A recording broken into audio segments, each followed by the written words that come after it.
Hi hello అందరికీ ఎలా ఉన్నారు బాగున్నారా? ఒక చిన్న మినీ బ్లాగ్తో మీ ముందుకు వచ్చేసానండి. పొటాటో చిప్స్ అందరికీ తెలిసే ఉంటాయి.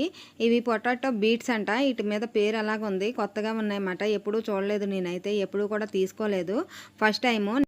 ఆన్లైన్ కొరియర్ వీడియో పెట్టాను కదండి, అందులో వచ్చినాయి మాట. ఇవి కొత్తగా ఉన్నాయి ఏంటా అని చూసాము, మా అబ్బాయి నేను ఓపెన్ చేసి చూస్తే అందులో వైట్గా ఉన్నాయి, బాగా కూల్గా కూడా ఉన్నాయి అన్నమాట. అప్పటికప్పుడు డీ ఫ్రిడ్జ్లో తీస్తే ఎలాగుంటాయి అంత కూల్గా ఉన్నాయి. నోట్లో పెట్టుకుని చూసాము, పచ్చి పొటాటో తింటే ఎలాగుంది అలాగుందన్నమాట.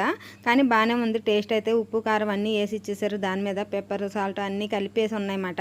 అవి ఇంతకీ డీప్ ఫ్రై చేసుకోవాలి ఆయిల్లోని. మనం అప్పడాలు వడియాలు వేపుకుంటున్నట్టు ఇవి కూడా డీప్ ఫ్రై చేసుకోవాలి. మేము తెలియదు కదా, ఫస్ట్ టైం తీసుకోవటం, మాకేమో తెలియలేదు.